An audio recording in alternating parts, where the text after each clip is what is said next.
الحمد لله نحمده ونستعينه ونستغفره ونؤمن به ونتوكل عليه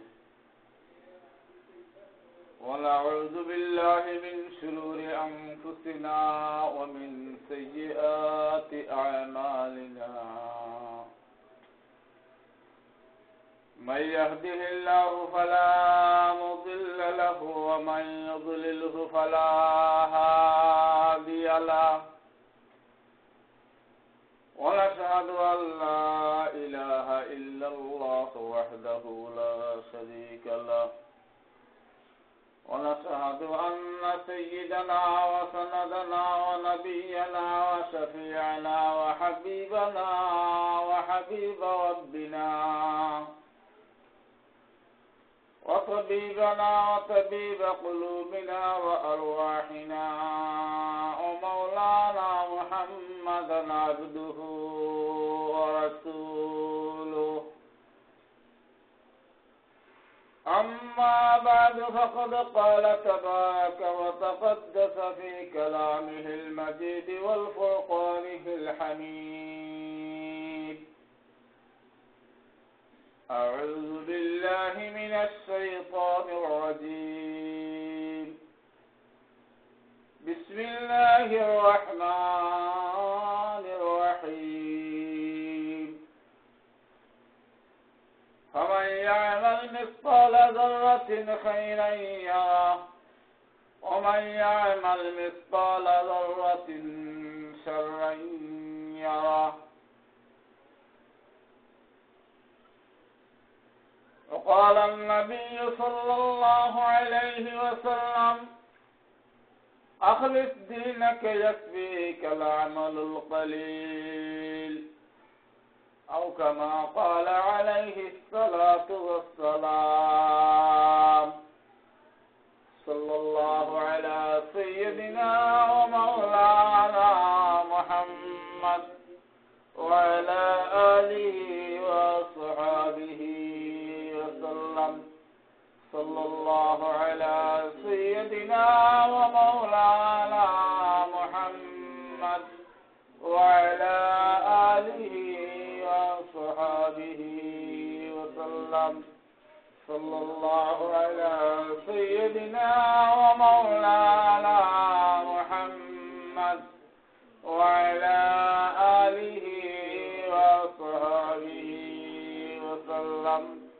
أستغفر الله إن الله غفور رحيم أستغفر الله إن الله غفور رحيم لا إله إلا الله محمد رسول الله لا إله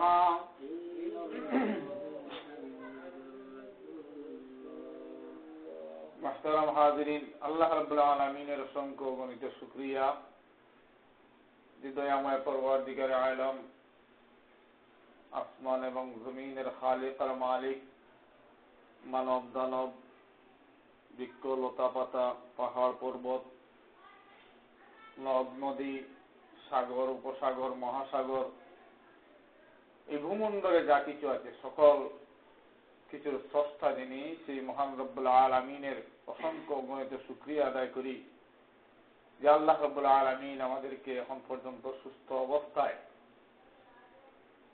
শারীরিক মানসিক সব দিক দিয়ে আমাদেরকে যে হালতের মধ্যে যে অবস্থার মধ্যে আল্লাহ তাআলা রেখেছেন এজন্য রব্বুল আলামিনের দরবারে আমাদের শুকরগুজার হওয়ার দরকার সবাই বলি আলহামদুলিল্লাহ আল্লাহ রাব্বুল আলামিন যাকে যেভাবে যখন যে অবস্থায় রাখতে চান সেটার থেকে মানুষ তার কোনো শক্তি নেই ক্ষমতা নেই যে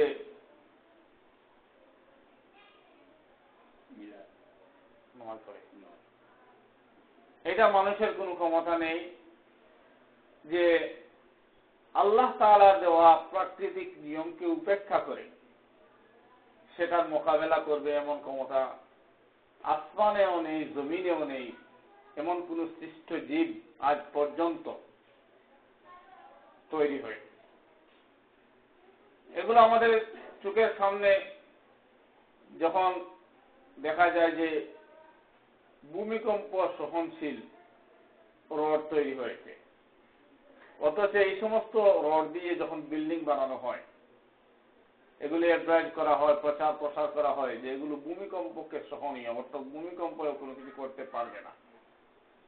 এত বিশাল অট্টালিকা বানানোর পরেও যখন ভূমিকম্প আসে তখন এই ভূমিকম্পের সাথে সাথে এই অট্টালিকা বিল্ডিং 12 তলা 20 তলা বিল্ডিং এগুলো ফেটে যায়, এগুলো ভাঙ্গন হয়ে যায়। এগুলো বোঝা গেল যে ভূমিকম্প এটা প্রাকৃতিক একটা দুর্যোগ, এর সাথে মোকাবেলা করার মতো ক্ষমতা দুনিয়াতে কারণ নেই। শুধুমাত্র তাই নয়, কিয়ামত পর্যন্ত আল্লাহর দেওয়া সেই আযাব হোক আর গজব হোক, এগুলোর বিরুদ্ধে রুখে দাঁড়ানোর মতো ক্ষমতা কারণ নেই। সম্প্রতিকালে আমাদের দেশে যে অকাল বন্যা হয়েছে, ঘূর্ণিঝড় হয়েছে, আপনারা দেখেছেন। আমাদের এই সিলেটেও তো গত 28 তারিখ 30 তারিখ রাত্রে যে সামান্য একটু হালকা তুফান যাকে বলি আমরা, বিরাট বড় বড় গাছগুলো উপড়ে পড়েছে। এই গাছগুলো আমাদেরকে কাটতে হলে বা এগুলো তুলতে হলে অনেক সময় এবং শক্তির প্রয়োজন, কিন্তু মুহূর্তের মধ্যে সেই তুফান বলি আমরা, কালো বৈশাখী বলি, যাই বলি, সেটা মুহূর্তের মধ্যে এগুলো উপড়ে ফেলে। এমন ভাবে বন্যা এসেছে যে বন্যা শুধুমাত্র এই সিলেট বিভাগে নয়, এখন তো সারা দেশেই কোন জায়গায় আমাদের আর ধানের ফসল রয়। এগুলো সব একমাত্র আমাদের বদআমলের কারণে। যাহারাল ফাসাদু ফিল বাররি ওয়াল বাহরি বিমা কাসাবাত আইদিন নাস লিইযীকাহুম বা'দাল্লাযী আমিলু লাআল্লাহুম ইয়ারজিউন। এগুলো আমাদের হাতে থামানো, এগুলো আমরা যে সমস্ত আমলের কারণে অকাল বন্যা হবে, অতিবৃষ্টি হবে, অনাবৃষ্টি হবে, শিলাবৃষ্টি হবে, কাল বৈশাখী হবে, ঝড় হবে, তুফান হবে, সাইক্লোন হবে, এগুলো আল্লাহ তাআলা কোরআনে কারীমের মধ্যে আমাদেরকে পরিষ্কার বলে দিয়েছে যে এই এই আমলগুলা বদআমল, গুনাহর কাজ। যখন জমিনের মধ্যে অহরহ হতে থাকবে তখন এগুলো হতেই থাকবে। এই সমস্ত আযাব এবং গজব দিয়ে আমাদেরকে ধ্বংস করা হবে। আমাদের নবী মুহাম্মদুর রাসূলুল্লাহ সাল্লাল্লাহু আলাইহি ওয়াসাল্লামের আগেকার নবীদের কোন কোন উম্মত বা কোন কোন নবীদের উম্মতরা এ ধরনের আযাব এবং গজবে নিঃশেষ হয়ে গেছেন, ধ্বংস হয়ে গেছেন, একেবারে তারা নিশ্চিহ্ন হয়ে গেছেন এই পৃথিবীর থেকে। প্রিয় নবী সাল্লাল্লাহু আলাইহি ওয়াসাল্লাম আল্লাহ রাব্বুল আলামিনের দরবারে দোয়া করেছেন, হে আল্লাহ, আমার উম্মতকে একই সাথে আযাব এবং গজব দিয়ে ধ্বংস করো না। আল্লাহ রাব্বুল আলামিন সেই প্রিয় নবী সাল্লাল্লাহু আলাইহি ওয়াসাল্লামের মুনাজাত, আবেদন কবুল করেছেন। এজন্য আমরা যে পরিমাণ গুনাহ কাজে লিপ্ত রয়েছি, এই সমস্ত গুনাহর কারণে আমাদেরকে আরো অনেক আগেই ধ্বংসের একেবারে শেষ সীমানায় পৌঁছে যাওয়ার কথা ছিল, কিন্তু একমাত্র আমরা সেই নবী, বিশ্ব নবী, যিনি সর্বকালের সর্বশ্রেষ্ঠ মহানবী, সর্বযুগের সর্বশ্রেষ্ঠ মহামানব, আকায়ে নামদার তাজদারে মদিনা নবী মুহাম্মদুর রাসূলুল্লাহ সাল্লাল্লাহু আলাইহি ওয়াসাল্লামের উম্মত হওয়ার সুবাদে আমরা এই ধরনের আযাব এবং গজব থেকে বেঁচে আছি। আপনারা দেখেছেন ইদারিং খুব ঘন ঘন ভূমিকম্প হয়, অথচ আমাদের বাপদাদারা যারা ছিলেন বা আছেন তাদেরকে জিজ্ঞেস করলে দেখবেন আগেকার যুগে এটা কত বছরে যে একবার ভূমিকম্প হয়েছে তারা বলবে। ভূমিকম্প যে সমস্ত গুনার কারণে কোরআন হাদিসে উল্লেখ করা হয়েছে বেশি বেশি হবে, সেই সমস্ত গুনাহগুলো এখন পাড়ায় মহল্লায়, গ্রামে গঞ্জে, শহরে বন্দরে প্রতিটা জনপদে সেই সমস্ত গুনাহ হচ্ছে। তোর মধ্যে একটা গুনাহ হলো জিনার গুনাহ, ব্যভিচারের গুনাহ। ব্যভিচারের বিভিন্ন ধরন আছে, সেটা চোখের ব্যভিচারও হতে পারে, হাতের ব্যভিচারও হতে পারে, মানুষের অঙ্গভঙ্গির ব্যভিচারও হতে পারে, সরাসরি তার যৌনাঙ্গ দ্বারা ব্যভিচারও হতে পারে। এই সমস্ত জিনিস যদি আমরা খুঁজতে যাই তাহলে দেখা যাবে যে আমাদের পরিবার, আমাদের সমাজ, আমাদের রাষ্ট্র মোটেই নিরাপদ নয়। আমরা গুনার কাজে এমনভাবে দিবারাত্রি মত্ত আছি। মনে করেন, যদি আপনাদেরকে সহজভাবে একটা উদাহরণ দেওয়া যায়, যে আগে সিনেমা হল ছিল, এখন কিন্তু সিনেমা হল ভেঙে গেছে অনেকটা। আমাদের সিলেট শহরেই তো মনে হয় কয়েকটা সিনেমা হল ছিল, 5-6টা সিনেমা হলের মধ্যে মনে হয় সবগুলোই যথাসম্ভব ভেঙে গেছে, এগুলো এখন নাই আর। তাহলে বাহ্যিক দৃষ্টিতে বলবেন যে একটা খারাপ কাজ ছিল, এটা গুনাহের কাজ ছিল, এটা বন্ধ হয়েছে, তো এটা তো ভালো, এটা বাহ্যিক আমরা হয়তো ধারণা করতে পারি। কিন্তু বাস্তবতাটা কি? এখন মানুষের ঘরে ঘরে, মানুষের রুমে রুমে, মানুষের ঘরে ঘরে, মানুষের রুমে রুমে, মানুষের পকেটে পকেটে সিনেমা হল আছে। এখন আছে শহরে গিয়ে সিনেমা দেখার প্রয়োজন নেই, কারণ তার নাগালের ভিতরে আছে, সিনেমাটা তার ঘরের ভিতরে আছে। এমন কোনো ঘর খুঁজে পাবেন না যে ঘরে টিভি নেই, যে ঘরে ডিশ এন্টিনা নেই, যে ঘরে অন্ততপক্ষে ইন্ডিয়ান চ্যানেল, হিন্দি চ্যানেল আর ইংলিশ চ্যানেল এগুলো নাই, এমন টিভি মনে হয়, এমন ঘরই খুঁজে পাওয়া মুশকিল হবে। আবার এখন এর চাইতে আরো সহজলভ্য হচ্ছে মোবাইল। এই মোবাইলের মধ্যে কত ধরনের খারাপ জিনিস, যারা ইয়াং জেনারেশন, যুবক যুবতীরা, এগুলো নিয়ে মস্ত আছে। গাড়িতে উঠলে তো দেখা যায় যে এটা যেমন তার মানে এত একটা নেশা, কানের মধ্যে তার কি লাগানো আছে, আর সে মত্ত হয়ে গেছে, কোথায় আছে কি করছে যেমন কোনো কিছু আছে, সে এই জগতেই নেই, এরকম অবস্থা। এখন যদি একজন মানুষের তার মোবাইল থেকে গান শুনতেই থাকে, তাহলে তো সে ওয়াজ শুনলে আর তার ভালো লাগবে না, কারণ তার যে দিমাগ, তার মগজ, তার যে আস্থা, তার সেই চেক করার মতো যে জিনিসটা ভালো জিনিস, সেখানে তার মরিচিকা পড়ে যাচ্ছে, আমরা যাকে জঙ্গার বলি, সেই মরিচিকা গিয়ে তার এই কল্প আস্থা নামক জিনিসটাকে কলুষিত করে ফেলছে, দূষিত করে ফেলছে। লোহার মধ্যে যেভাবে মরিচিকা লাগলে এগুলো ছাড়া দিতে হলে কেরোসিন বা অন্য কোনো জিনিস দিয়ে আমরা ঘষা মাজা করে এটা পরিষ্কার করি। মানুষের কল্প, প্রিয় নবী সাল্লাল্লাহু আলাইহি ওয়াসাল্লাম বলেছেন, এমনি ভাবে এমন একটি বস্তু, গোশতের একটা টুকরা, এই গুনাহ করতে করতে এই টুকরাটা কালো হয়ে যায়, মরিচিকা পড়ে যায়। যখন সে তওবা করে, জিকির আজকার করে, তাসবিহ তাহলিল করে, নামাজ পড়ে, তেলাওয়াত করে, তখন এই কেরোসিনের দ্বারা যেভাবে লোহার থেকে মরিচিকা দূর হয়, মানুষের সেই নেক আমলের কারণে তার কলিজার টুকরা, তার যে কল্প আত্মা, সেই মাংসের টুকরাটাও পরিষ্কার হয়। এখন যে জিনিস ব্যবহার করলে তার কল্প পবিত্র হবে, সেই জিনিসের দ্বারে কাছেও সে নয়। যে জিনিস দ্বারা মরিচিকা তৈরি হয়, জঙ্গাট পড়ে, সেইটার মধ্যে দিবারাত্রি সে মত্ত আছে, সে পাগল, সেটা নিয়ে সে বিভোর। এখন বলবেন যে এইটা তো একটা প্রযুক্তি। বাস্তবতা হচ্ছে এই প্রযুক্তির কোনো দোষ নয়।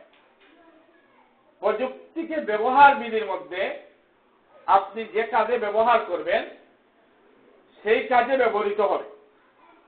যেমন মনে করেন আপনার একটি ছুরি বা দা, এই দা দিয়ে আপনি বা ছুরি দিয়ে আপনি যদি ঈদুল আজহার দিন কোরবানির দিন গরু জবাই করে, এটা মনে করেন এটা একটা প্রযুক্তি, একটা অস্ত্র। এই অস্ত্রটা যখন আপনি কুরবানির কাজে ব্যবহার করবেন, চাকুটা যখন আপনি কুরবানির কাজে ব্যবহৃত হবে, তখন আপনি সওয়াব পাবেন।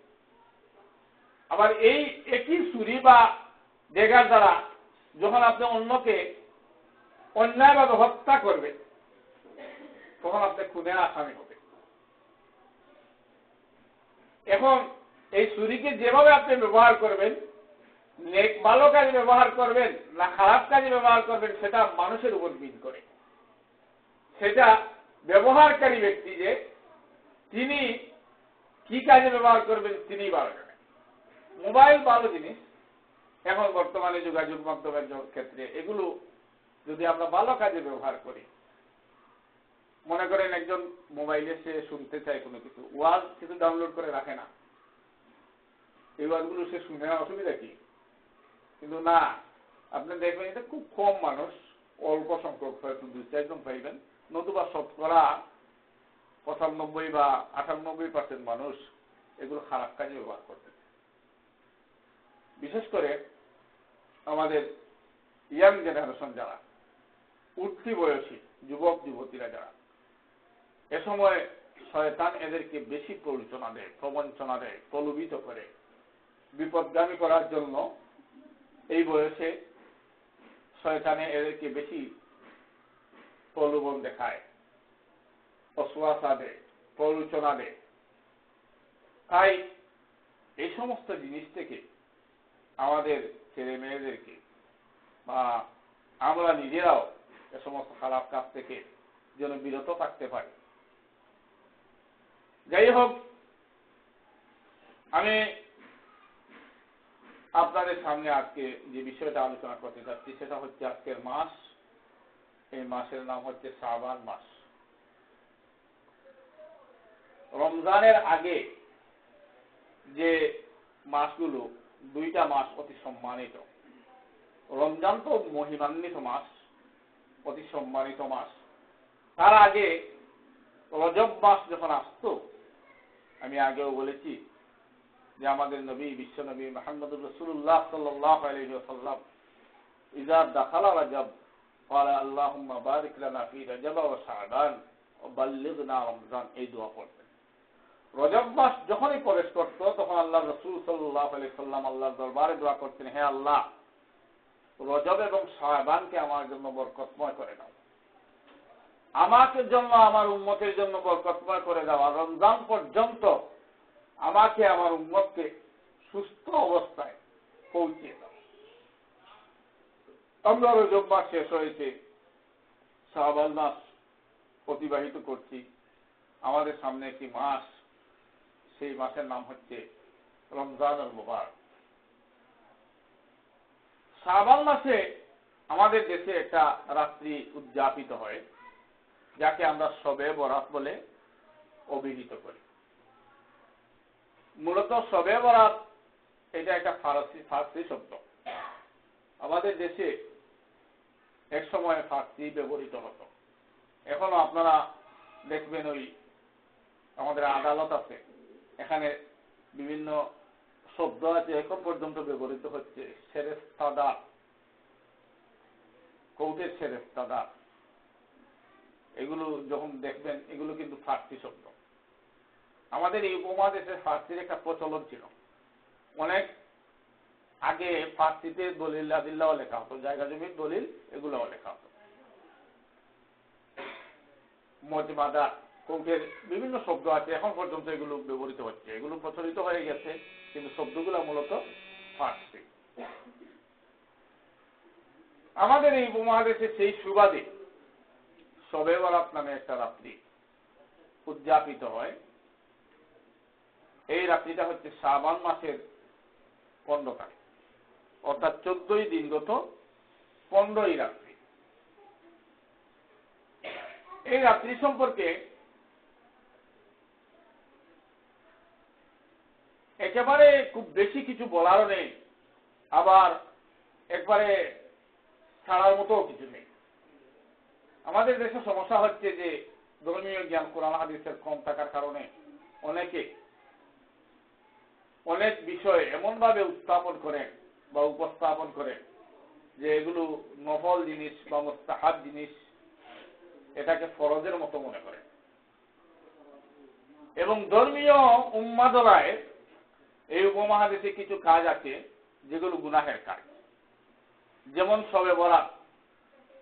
এইটা কিছু কিছু হাদিস দ্বারা শবে বরাত যে রাত্রিটা নিসফে শাবান, লাইলাতুম মিন নিসফে শাবান, শাবান মাসের 14 দিন, গত 15 রাত্রি, এই রাত্রি কিছু ফজিলত, কিছু বারাকাত বর্ণিত হয়েছে যে এই রাত্রিতে ইবাদত বন্দেগী করলে এই হবে সেই হবে বা এই ধরনের ফলাফল পাওয়া যাবে।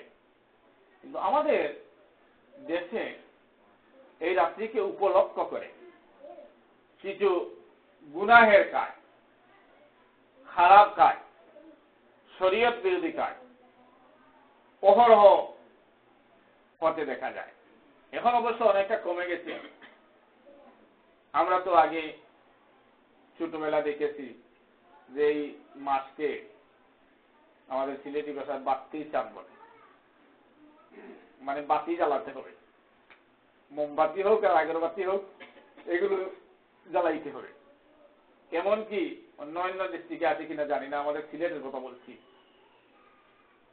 এমনকি এই অবস্থা যে শবে বরাতের রাত্রিতে মোমবাতি জ্বালিয়ে তার ভোর থেকে একবারে পুকুর পার পর্যন্ত, কবরস্থান পর্যন্ত জিজ্ঞেস করা হলে এগুলো কি বলে, আমাদের যে মুর্দারা আছে যারা মৃত অবস্থায় মাটির নিচে আছে তাদের রূহ আজকে আমার ঘরে আছে, এই জন্য আলো দেখানোর জন্য বাতি জ্বালাইছে। বলেন নাউজুবিল্লাহ। এগুলো কিন্তু আবার এক ধরনের শিরকি কাজ। এগুলো একটা হিন্দু শক্তির যারা অগ্নি পূজক তাদের মতো। কিন্তু এখন যাই হোক আলহামদুলিল্লাহ অনেকটা এগুলো এখন আর দেখা যায় না। এ ধরনের অনেক কুসংস্কার এই মাসে এই করতে হবে সেই করতে হবে, অনেক ধরনের কুসংস্কার আমাদের সমাজে ছিল। এগুলো আলহামদুলিল্লাহ মসজিদ মাদ্রাসা হওয়ার কারণে, আলেম ওলামার সংখ্যা অধিক হওয়ার কারণে এগুলো অনেকটা এখন পর্যন্ত এই সমস্ত কুসংস্কার সমাজ থেকে বিদূরিত হচ্ছে। এটা একটা আশার আলো এবং এটা অত্যন্ত আনন্দের বিষয়। এই জন্য আমরা আল্লাহ শুকরিয়া আদায় করি, সবাই বলি আলহামদুলিল্লাহ। এই শবে বরাতের কিছু ফাজাইল আছে, এগুলো আমাদেরকে করতে হলে যাতে আবার অতিরঞ্জিত না হয়, সীমালঙ্ঘন না হয়, সেদিকে আমাদের খেয়াল রাখতে হবে। যেমন এ মাসে আপনি রোজা রাখবেন। উম্মুল মুমিনিন হযরত আম্মা জান আয়েশা সিদ্দিকা রাদিয়াল্লাহু তাআলা আনহার একটা বর্ণনা আছে। হযরত আয়েশা রাদিয়াল্লাহু তাআলা আনহা বলেন যে আকায়ে নামদার তাজদারে মদিনা বিশ্ব নবী মুহাম্মদুর রাসূলুল্লাহ সাল্লাল্লাহু আলাইহি ওয়াসাল্লাম রমজান মাসের রোজা ব্যতীত সবচেয়ে বেশি নফল রোজা রাখতেন যে মাসে, এটা হচ্ছে শাবান মাস, অর্থাৎ এই শবে বরাতের মাস, যে এই মাসটা চলছে। প্রিয় নবী সাল্লাল্লাহু আলাইহি ওয়াসাল্লাম অধিক পরিমাণ নফল রোজা রাখতেন। আমরা তো অনেকেই মনে করি যে এ মাসে মনে হয় যে 15 শাবান শবে বরাত যে রাত্রিতে, এই রাত্রিতেই রাত্রিবেলা সজাগ থাকলাম আমরা, আর পরের দিন রোজা রাখলাম, এই মনে হয় নিয়ম। বাস্তবতাটা কিন্তু এরকম না। শুধুমাত্র নফল রোজা রাখলে আপনি 2টা রাখবেন, এরকমও নিয়ম আছে যে একটা করে রাখবেন না। আমাদের এমন অবস্থা যে শবে বরাতের দিন রাত্রে দেখবেন মসজিদের আঙ্গিনায় মানুষ জায়গা হচ্ছে না। এত বিশাল, একেবারে বাচ্চা কাচ্চা থেকে আরম্ভ করে যে জীবনেও মসজিদে আসে না সেবা, এটা ভালো কথা। কিন্তু পরদিন থেকে আবার আর নামাজ নেই, পরের দিন থেকে আর মসজিদে এদেরকে দেখা, এদের সাক্ষাৎ পাওয়া যায় না। রমজান মাস এমন একটা মাস যে মাসের মাহাত্ম্য, গুরুত্ব, ফজিলত কুরআন এবং হাদিসে প্রকাশ্যে এত অকাট্য দলিল দ্বারা আল্লাহ এবং আল্লাহর নবী সাল্লাল্লাহু আলাইহি সাল্লাম বর্ণনা করেছেন যে রমজান মাস এটা কুরআন নাজিলের মাস, রমজান মাস শবে কদরের মাস, রমজান মাস এই মাস যে মাসে একটা ফরজ ইবাদত আদায় করলে অন্য মাসের 70টা ফরজ ইবাদত আদায়ের সমতুল্য সওয়াব পাওয়া যায়। রমজান মাস এমন একটা মাস যে মাসে একটা নফল ইবাদত আদায় করলে অন্য মাসের ফরজ ইবাদত আদায়ের সমতুল্য সওয়াব পাওয়া যায়। অথচ দেখবেন রমজান মাসে মানুষ তারাবিতে নেই, জামাতে নামাজ পড়ছে না। রমজান মাসে মসজিদে প্রথমে রমজান, 2 রমজান দেখা যাবে কিছু, তারপর দিন থেকে আবার নেই। এটা হচ্ছে আমাদের দেশে বলে সিজনাল, মানে ওরা মনে করে আর কি যে রাতের রাত্রি নামাজ পড়লে মনে হয় সব কিছু মাফ হয়ে যায়। বাস্তবতাটা এরকম কিছু না। এই রাত্রি একটা বরকতময় রাত্রি, হাদিস দ্বারা প্রমাণিত আছে যে এই রাত্রিতে আপনি আল্লাহর দরবারে কান্নাকাটি করবেন, তওবা করবেন, ইস্তেগফার করবেন, গুনাহ থেকে নিজেকে বাঁচানোর চেষ্টা করবেন। যেমন একটা হাদিসে আছে, উম্মুল মুমিনিন হযরত আয়েশা সিদ্দিকা রাদিয়াল্লাহু তাআলা আনহা বর্ণনা করেন যে আমি রাত্রিবেলা আকায়ে নামদার তাজদারে মদিনা নবী মুহাম্মদ রাসূলুল্লাহ সাল্লাল্লাহু আলাইহি ওয়াসাল্লামকে দেখতে পেলাম রুমের মধ্যে, আমার হুজরার মধ্যে, কামরার মধ্যে নেই। আমি মনে করলাম যে আল্লাহর নবী, বিশ্ব নবী মুহাম্মদুর রাসূলুল্লাহ সাল্লাল্লাহু আলাইহি ওয়াসাল্লাম মনে হয় অন্য কোনো বিবির রুমে চলে গেছে। আমি তার তালাশ করতে, সন্ধান করতে বের হলাম।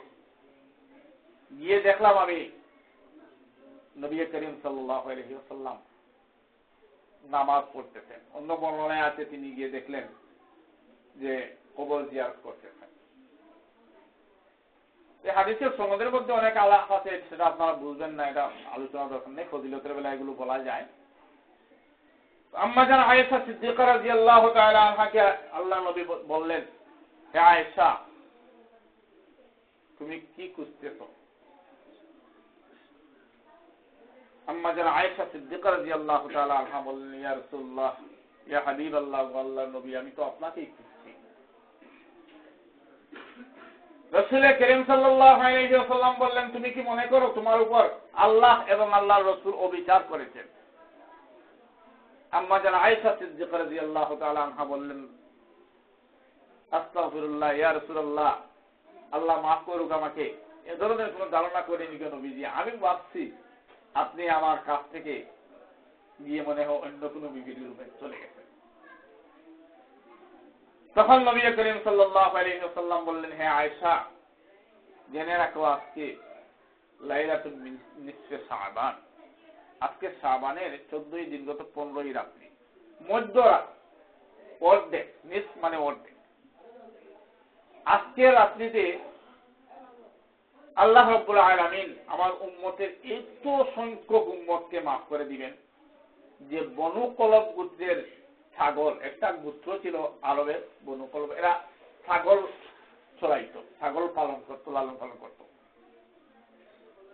এদের এত খুব অধিক পরিমাণে ছাগল তারা চড়াইত। তাদের ছাগলের পালের চাইতে আরো বেশি সংখ্যক, ছাগলের রুম যে পরিমাণ আছে তার চাইতে আরো অধিক সংখ্যক। এখন একটা ছাগলের কি পরিমাণ রুম হতে পারে কেউ হিসাব করতে পারবে? এর অর্থ হলো যে অসংখ্য অগণিত বনি আদমকে, প্রিয় নবীর উম্মতকে এদিন আল্লাহ তাআলা মাফ করে দিবে।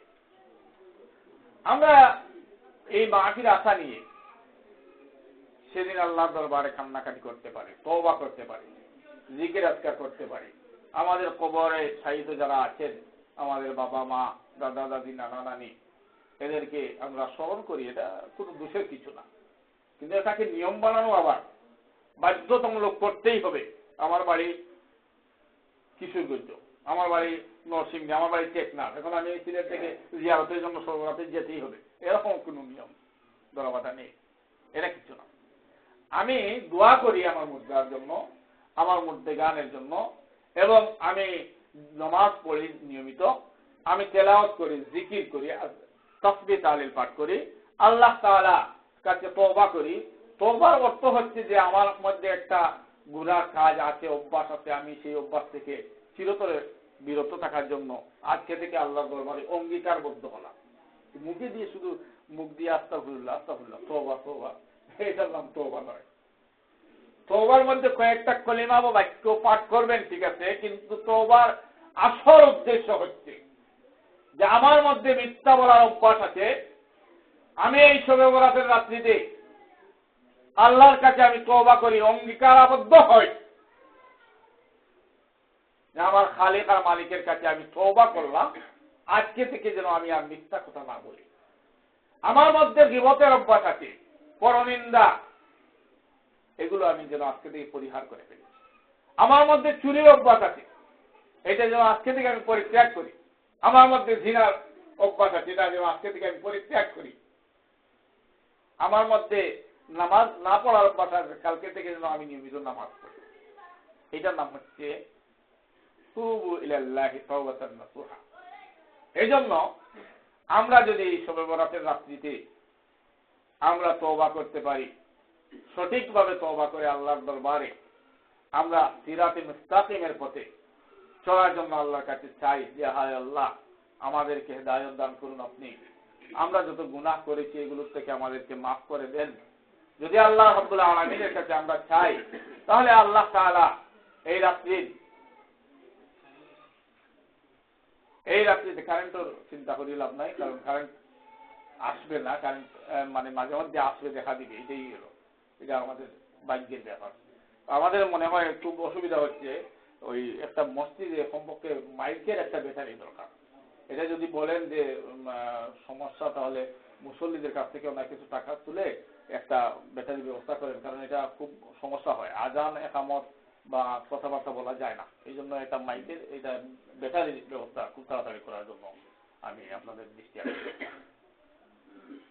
এই রমজানের প্রস্তুতি নেওয়ার জন্য এই শাবানে আমাদেরকে পরিপূর্ণ প্রস্তুতি নিতে হবে। আল্লাহ তাআলা যেন আমাদেরকে শবে বরাতের সমস্ত বারাকাত এবং ফুয়জাত দিয়ে মালামাল করে দেন, সবাই বলি আমিন। আর রমজান পর্যন্ত যেন আমাদেরকে আল্লাহ তাআলা সুস্থ অবস্থায় নেক হায়াত দান করেন, সবাই বলি আমিন। ওয়া আখিরু দাওয়ানা আলহামদুলিল্লাহি রাব্বিল আলামিন।